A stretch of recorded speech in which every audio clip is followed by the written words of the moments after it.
సంవత్సరాల తరబడి ఎన్ని మందులు వాడినా మీ మోకాల నొప్పులు తగ్గట్లేదా? ప్రాణ పెయిన్ క్లినిక్ లో అత్యాధునిక చికిత్స.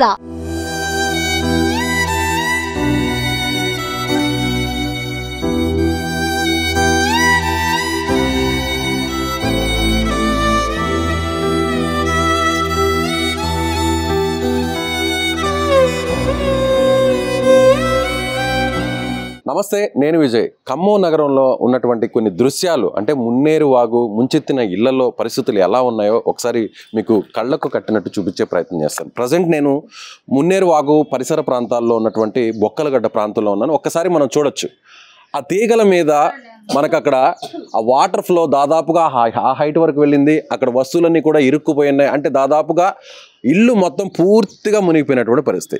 ఇంటి లోపల ఎలాంటి సిచ్యువేషన్ ఉంది, అసలు ఏ వస్తువు అన్నా పనికొస్తుందా లేదా కూడా మీకు లైవ్లో చూపించే ప్రయత్నం చేస్తాను. రండి. ఇప్పుడే కొద్దిసేపటి కిందటే శుభ్రం చేసుకుంటున్నారు బురదనంతా కూడా. ఒకసారి మన ఇంటి లోపల ఉన్న సిచ్యువేషన్ని మీకు వివరించే ప్రయత్నం చేస్తాను. ముందుగా మనం చూడొచ్చు, పిల్లలు చదువు కోసం ఉపయోగించేటువంటి పుస్తకాలు ఏ విధంగా డ్యామేజ్ అయ్యో చూడొచ్చు. అంటే పిల్లలు ఎంతో జాగ్రత్తగా వాటికి అట్టలు వేసుకుంటూ, కవర్లు వేసుకుంటూ, స్టిక్కర్స్, లేబుల్స్ అంటించుకొని ఆ పిల్లలంతా కూడా ఈ విధంగా స్కూల్ని ఎంతో జాగ్రత్తగా సంవత్సరం పొడవునా ఈ బుక్స్ని యూజ్ చేస్తారు. వీరు చదువుకున్నటువంటి బుక్స్ అంతా కూడా పూర్తిగా డ్యామేజ్ అయిపోయి అసలు తిరిగి ఉపయోగపడినటువంటి పరిస్థితి ఇక్కడ కనిపిస్తుంది. చూడండి, ఏ ఒక్క వస్తువు కూడా పనికిరానటువంటి సిచ్యువేషన్ మనం చూడొచ్చు. ఈ పిల్లలిక వీరి చదువు ఏ విధంగా కొనసాగుతుంది, తిరిగి వీరి జీవితాలు ఎలా స్టార్ట్ అవుతాయి కూడా మనం ఊహించలేనటువంటి పరిస్థితి. అదేవిధంగా ఇంటి బయట మరొక దృశ్యాలు, అంటే గుర్తుగా జ్ఞాపకార్థంగా ఈ కుటుంబాలకి ఏవీ మిగలలేదు అన్నదానికి మరొక ఉదాహరణ వీరి ఆల్బమ్. ఎంతో జాగ్రత్తగా కుటుంబాలు ఇలా ఫోటో ఆల్బమ్ని పెట్టుకుంటారు. చిన్నప్పటి నుంచి కొన్ని సంవత్సరాల పాటు ఈ ఆల్బమ్ ఉంటుంది. తరతరాలు కూడా, అంటే మిగిలినటువంటి వారికి మనవాళ్ళు కావచ్చు, బిడ్డలు కావచ్చు, ఆ తర్వాత తరాల వారందరికీ కూడా ఇలాంటి జ్ఞాపకాలే మిగులుతాయి. ఇలాంటి ఫోటోలే వారందరికీ కూడా చిన్ననాటి వయసులో ఉన్నటువంటి పిల్లల ఫోటోలు కావచ్చు, పెద్దవారి ఫోటోలు కావచ్చు, ఫంక్షన్ ఫొటోస్ కావచ్చు, అలా ప్రతి ఇంటిలో కూడా ఫ్యామిలీ ఆల్బమ్, ఫోటో ఆల్బమ్ని డబ్బు కంటే కూడా, బంగారం కంటే కూడా ఎంతో వాల్యూగా చూసుకుంటారు. కానీ ఇలాంటి మెమరీస్ అన్నీ కూడా పూర్తిగా చెదిరిపోయాయి. చూడొచ్చు ఎంత దారుణం. పాప ఫోటో చూడండి.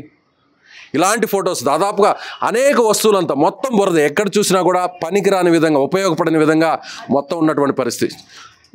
చూడండి, ఐడి కార్డు, చిన్న పాప స్కూల్కి వెళ్ళేటువంటి ఐడి కార్డు మెడలో వేసుకొని ఆ చిన్నారి బిడ్డలు ఈ విధంగా ఐడి కార్డుని తీసుకొని స్కూల్కి వెళ్తుంటే ఎంతో ఇష్టంగా వారి స్కూల్కి సంబంధించినటువంటి ప్రతి వస్తువుని పిల్లలు జాగ్రత్తగా తీసుకుంటారు.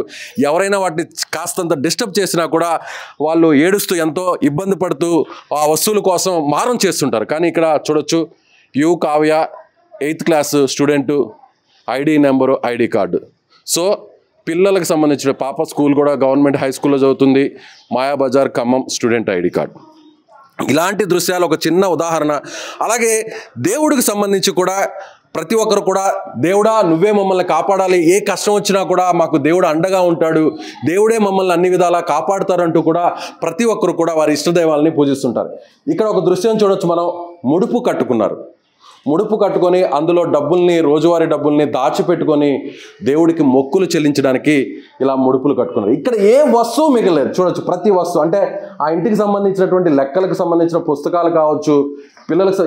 ఇక్కడ రండి, మరొక దృశ్యం. మనకి ఎవరు కూడా ఒక రూపాయిని కూడా చేతులారా వదులుకోరు. చూడండి, ఇక్కడ డబ్బులు కనిపిస్తున్నాయి, చూసారమ్మా? ఇదోండి, చూడండి డబ్బులు ఏ విధంగా, అంటే వీరు కనీసం వాటిని చూసుకునేటువంటి పరిస్థితుల్లో కూడా లేరు. మొత్తం తడిచిపోయాయి. ఇదే విధంగా ఎక్కడా లేవు. చూడండి, ఇదే విధంగా చూడండి. అమ్మా ఏంటమ్మా మీరు ఏం చేయాలి అసలు? హుండీ ఇది దేనికోసం ముడుపు? అది దేవుడికి అండి, వెంకటేశ్వర స్వామికి పెట్టాము ముడుపు. వెంకటేశ్వర స్వామికి. ఎక్కడ, ఏ గుడికి వెళ్ళి మొక్కు చెల్లించుకోవాలని? తిరుపతి. మేము తిరుమలకి వెళ్ళాలని. సో ఈ డబ్బులంతా హుండీలోకి సంబంధించిననా? చూడొచ్చు, వెంకటేశ్వర స్వామికి ఏడుకొండల వాడు, మొక్కులు తీర్చేవాడు, ఆపదల మొక్కుల దేవుడిగా చెప్పుకునేటువంటి వెంకటేశ్వర స్వామికి కట్టినటువంటి ముడుపు. ఆ ముడుపులో ఉన్నటువంటి డబ్బులంతా కూడా ఈ విధంగా మొత్తము ముడుపు ఇదైపోయింది, డ్యామేజ్ అయిపోయింది, ముడుపు బయటకు వచ్చేసింది. ఆ లోపలంతా కూడా పూర్తిగా నీళ్లతో నిండిపోయినటువంటి పరిస్థితి. ఇక్కడ ఈ కుటుంబానికి సంబంధించినటువంటి మహిళ ఉన్నారు, ఆమెతో మాట్లాడదాం. అమ్మా ఎన్ని గంటలకు వచ్చింది ఫ్లడ్, ఏంటి అసలు? తెల్లారి గట్లల్లా 3ంటికి స్టార్ట్ అయిందండి. 3ంటికి చూసాం మేము. 3ంటి కాడ నుంచి వస్తుంది అన్నారు. ఒక అరగంటలో మొత్తం కమ్మేసింది. మొత్తం హాఫ్ అన్ అవర్ లో. అప్పుడు మీరు అందరూ బయటకు వెళ్ళిపోయారు? ఇక బయటకు వెళ్ళిపోయాం. అసలు ఉండనివ్వలేదు. పోలీసులు అప్పుడు చెప్తూనే ఉన్నారు, ఖాళీ చేయండి, పైన ఏ కట్టలు తగినాయి ఖాళీ చేసేయండి అని అన్నారు. అంటే మేము ఖాళీ చేసి స్కూల్లో ఉన్నాం. మీ వారు ఏం చేస్తుంటారు? ఉల్లిగడ్డలు అమ్ముతాం. ఉల్లిగడ్డలు అమ్ముతుంటారు. మీ పిల్లలు? మా పిల్లలు చదువుకుంటారు. ఎంతమంది పిల్లలు ఉన్నారు? ముగ్గురు చదువుకుంటారు. ఏ క్లాస్ చదువుతున్నారు? పెద్ద అబ్బాయి 10వ క్లాసు, చిన్న అమ్మాయి 8, ఆ చిన్న అమ్మాయి 6. వీరందరూ ఎక్కడ ఉన్నారు ఇప్పుడు? స్కూల్ అక్కడ కాలేజీలో ఉంచి వచ్చామండి. హ్యాబిటేషన్ సెంటర్ లో ఉన్నారు అక్కడ, పునరావాస కేంద్రం. ఒకసారి డ్యామేజ్ అయిన పాప స్కూల్ బ్యాగ్ చూడొచ్చు ఒకసారి. స్కూల్ బ్యాగ్ ఏంటమ్మా అది? మొత్తం అంటే ఏ వస్తువులు పోయాయమ్మా? ఏ వస్తువులు డ్యామేజ్? మొత్తం ఖరాబ్ అయిపోయింది. పిల్లలు మంచిగా చదువుకున్న వాళ్ళు, పిల్లలు నిన్న వచ్చి బుక్సే చూస్తున్నారు. పిల్లలు బాగా చదువుతారా? బాగా చదువుతారండి. అప్పటి వరకు ఒక బాబు 10th క్లాస్, మరొక పాప 8th, 6th క్లాస్ చదివేటువంటి 3 పిల్లలు ఉన్నారు. సో వారికి సంబంధించిన బుక్స్, బ్యాగులు, ఏ వస్తువు కూడా మిగలేదు. ఏ వస్తువు కూడా ఇక్కడ కనీసం ఆనవాళ్ళు కూడా లేనటువంటి పరిస్థితి. మొత్తం డ్యామేజ్ అయిపోయామ్మా. అసలు చూసారు కదండి లెవెల్లో, మీరు ఇప్పుడు చూసారు కదా. నేను చెప్పడానికి ఏముంది, టీవీలు అన్నీ పోయినాయి. అసలు ఏమీ లేవు ఇంట్లో. వండుకోవడానికి కూడా ఏమీ లేవు. అగో పెట్లు గిట్లు మొత్తం బట్టలు గిట్టలు మూటలు అక్కడ వండుగట్టి అక్కడ చిక్కుతే తీర్చుకొని రాత్రి జాడించుకొని అడేసుకొని మళ్ళీ అక్కడికి వెళ్ళాం నైట్. సో ఇలాంటి దృశ్యాలు, కట్టుబట్టలు కూడా మిగలేదు, ప్రతి దాచిపెట్టి. కార్డులు కూడా పోయినాయండి మాకు. ఆధార్ కార్డులు పోయినాయి, పిల్లలు ఫోటోలు పోయినాయి, అన్నీ పోయినాయి. అంటే ఒక అడ్రస్ లేకుండా రోడ్డు మీద పడతారు అని అంటే ఒక చిన్న ఉదాహరణ చాలా మంది చెప్తుంటారు కదా. ఇలా చాలా కుటుంబాలు, వేల కుటుంబాలు రోడ్డును పడ్డాయి. కనీసం అడ్రస్ కూడా లేకుండా రోడ్డును పడ్డారు అని మనం అంటుంటాం. అలాంటి మాటకు ఒక ఉదాహరణ ఏంటంటే, కనీసం ఆధార్ కార్డులు లేవు, ప్రభుత్వానికి సంబంధించినటువంటి ధృవీకరణ పత్రాలు ఏం లేవు, పిల్లలకు సంబంధించినటువంటి సర్టిఫికేట్స్ లేవు.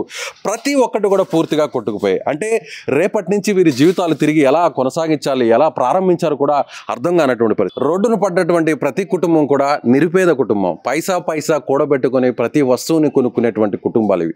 ఇక్కడ చూడొచ్చు, ఎంతో డబ్బులు జాగ్రత్త చేసుకొని కూడబెట్టుకొని కొనుక్కున్నటువంటి వస్తువులు, కూలర్స్ కావచ్చు, ఫ్యాన్లు కావచ్చు, సైకిల్స్, పిల్లలు ఆడుకునేటువంటి వస్తువులు కావచ్చు, ఇవన్నీ కూడా పూర్తిగా కొలాప్స్ అయిపోయాయి. ఇలా చిన్నపిల్లలు ఇక్కడ కేవలం వారికి చూడొచ్చు, ఇక్కడ ప్రభుత్వం ఇచ్చినటువంటి ఫుడ్ ప్యాకెట్స్ మాత్రమే ఇక్కడ వీరికి ఉంటున్నాయి. ఇక్కడ చిన్నపిల్లలందరికీ కూడా కనీసం కట్టుబట్టలు కూడా లేవని చెప్తున్నారు. ఇక్కడ ఆల్రెడీ ఇదిగోండి ఒక చిన్న పాపకి ఫుడ్ పెడుతున్నారు. ఏంటమ్మా ఈ ఫుడ్ ఎక్కడ మీరు తయారు చేసుకున్నారా? గవర్నమెంట్ ఇచ్చింది. గవర్నమెంట్ ఇచ్చింది. ఎప్పుడు ఎన్ని రోజుల నుంచి అమ్మా ఈ విధంగా మొత్తం నీళ్ళలో మునిగిపోయి? మొత్తం శనివారం నైట్ నుంచి వచ్చిందండి వేరు. అసలుగా కట్టు బట్టలతో వెళ్ళిపోయాము. అన్నీ కొట్టబోయినాయి, ఏమీ లేవు. ఇల్లు పగిలిపోయింది, రేకులన్నీ పగిలిపోయినాయి. అందరికి కొద్దిగా అట్లా ఉన్నాం. అదైతే శాంతం మునిగిపోయింది చూడండి. అసలుగా పిల్లలైతే ఎట్లా ఏడుస్తున్నారు, అమ్మ ఇల్లు అంటే ఇల్లు లేదు, ఏమీ లేదు. పిల్లల్ని వేసుకొని రోడ్డును పడ్డాం, పసిబిడ్డలను వేసుకొని. పిల్లలైతే ఆకలికి ఒకటే ఏడుపులు. నైట్ పూట పడుకోవట్లే, చేయట్లేదు, ఒకటే ఏడుస్తున్నారు. పిల్లల్ని పట్టుకొని రోడ్ల మీద ఎట్లుండాలో అర్థం కావట్లేదు. ఏం చేస్తుంటారమ్మా మీ వారు? మామూలు సామానం అమ్ముతామండి, ప్లాస్టిక్ సామాను, 10 రూపాయల సామాను. రోజు ఎంత, నెలకి ఎంత సంపాదిస్తారు? 200-300 రోజుకి, అంతేనండి. మొత్తం ఏమి మిగలేదు చూడండి. మొత్తం తుడిచిపెట్టుకుపోయినాయి. ఇగో ఇట్లా ఉన్నాం మేము. మా అసలు ఏం చెప్పాలో కూడా అర్థం కావట్లేదు. నాకు ఏడుపు వస్తుంది. మొత్తం కొట్టపోయినాయి, ఏమీ లేవు. ఏ వస్తువు మిగలలేదు. పిల్లలు ఆడుకునే బొమ్మలతో సహా పసిపిల్లలు ఎట్లుండాలి ఏమో కూడా అర్థం కావట్లేదు. వాళ్ళు వస్తారు, ఒక 2 కేజీలు 3 కేజీలు బియ్యం ఇస్తారు. ఎన్ని రోజులు? 1 రోజు 2 రోజులకి అయిపోతాయి. తర్వాత మా పరిస్థితి ఏంది? ఈ వస్తువులన్నీ కూడబెట్టుకునేసరికి ఎప్పటికైతుంది? మళ్ళీ సంవత్సరం పడుతుంది అదంతా అయ్యేసరికి. మళ్ళీ ఆ సంవత్సరానికి ఏ రోజు వస్తుందో రాదో ఎవరికి తెలుసు. మళ్ళీ వచ్చి మళ్ళీ పోతాయేమో. పూర్తిగా రోడ్డును పడిపోయినట్టే సార్. చూడండి, ఏమీ లేవు వస్తువులన్నీ. అక్కడ కూలర్లు అవన్నీ మొత్తం పోయినాయి, బట్టలు కూడా పోయినాయి. ఇలాంటి చిన్నపిల్లలతో ఉన్నటువంటి తల్లులు ఆవేదన నిజంగా హృదయ విదారకం. ఎందుకంటే కట్టుబట్టలతో వీరందరూ కూడా ప్రాణాలు అరచేతిలో పెట్టుకొని బయటకు పరుగులు తీశారు. వస్తువులు, ఇల్లు అన్నిటి కూడా వదిలేసి కేవలం ప్రాణాలు ఉంటే చాలు అంటూ పరుగులు తీసినటువంటి పరిస్థితి. కానీ తిరిగి ఇప్పుడు వరద తగ్గిన తర్వాత ఇళ్ళకు వచ్చి చూస్తే ఏ ఒక్క వస్తువు మిగలలేదు. పిల్లలకు సంబంధించినటువంటి దుస్తులు లేవు. పైసా కూడబెట్టుకుని జాగ్రత్త చేసుకున్నటువంటి ఏ వస్తువు కూడా లేదు. కేవలం ఇలా ప్రభుత్వం ఇస్తున్నటువంటి ఫుడ్ మాత్రమే అదొక్కటి మాత్రమే కడుపు నింపేటువంటి పరిస్థితి.